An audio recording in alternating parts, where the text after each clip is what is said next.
Good morning, everyone. I've called you here today to announce the dismissal of murder charges against Quincy Wright. The case was set for trial next Monday.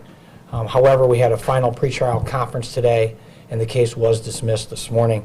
I want to detail some of the facts of the case and explain why my office is dismissing the case. On November 25th, 2018, at approximately 2:30 a.m., officers from the Rockford Police Department responded to the corner of 8th and Broadway in Rockford, Illinois.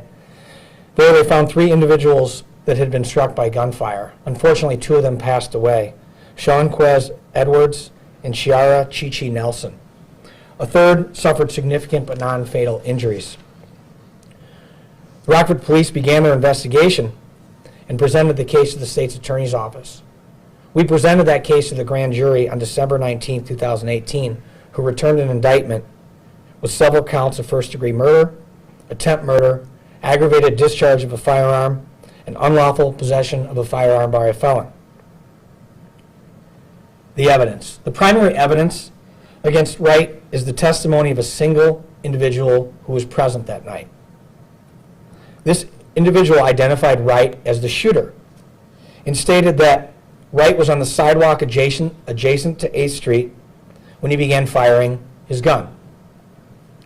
However, the physical evidence that was recovered at the scene contradicts this testimony. Specifically, 15 shell casings were found strewn along 8th Street. When I talk about shell casings, you have a firearm and you have the bullet that's fired. The shell casings generally are emitted from the firearm and are found in the vicinity of where the gun was shot, where the firearm was fired. And so, again, these shell casings were strewn from about a block or a half a block south of Broadway to a block north of Broadway. And so this is far more consistent with what would be considered a drive-by shooting. Again, I'm not stating that's what happened, but the evidence is consistent with a drive-by shooting. So again, it directly contradicts the lone witness who identifies Wright, stating that he fired his gun from a stationary position. And so based upon these facts and others, the case was dismissed. So why and how does this happen? Well, as state's attorney, my mandate is to seek justice. I have a legal and ethical obligation to be sure that when we proceed on a case that we can prove it beyond a reasonable doubt at trial. This is not a responsibility I take lightly. And upon taking office, I began to review the more serious pending cases which were charged before I got here, to be sure that that standard could be met. And during this review, it became clear to me that there were cases that never should have been charged. The Wright case was one such case. At this time, and unfortunately 2.5 years after it was originally charged, the evidence does not support Wright's guilt beyond a reasonable doubt.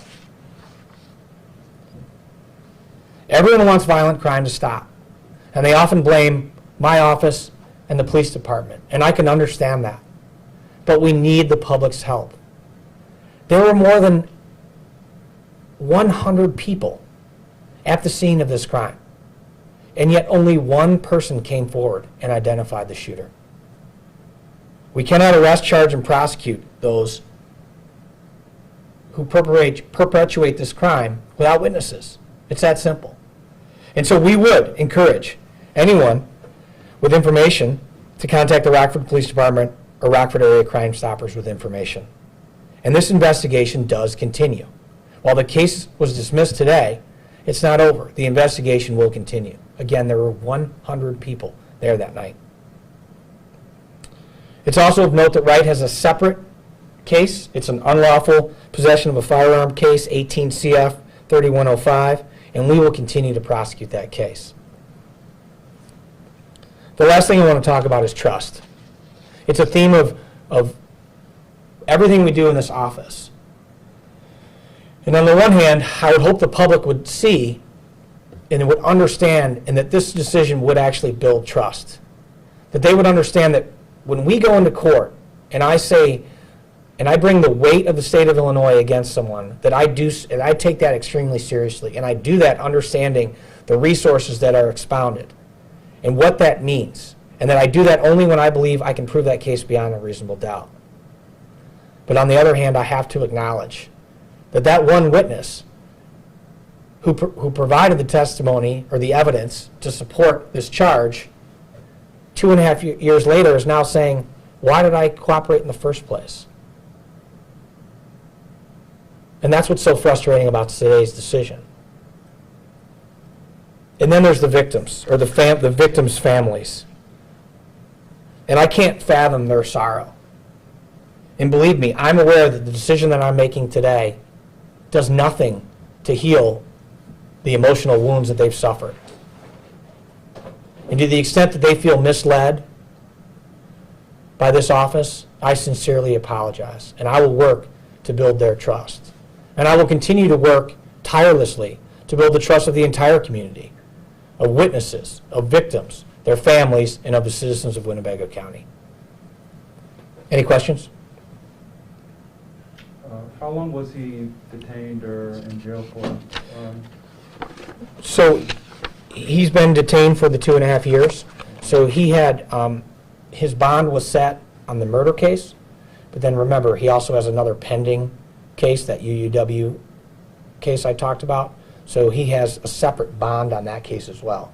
But the specific answer to your question is he's been in jail for 2.5 years. Okay. And at least in the short term, unless he posts bail on the UUW felon case, he'll remain in custody.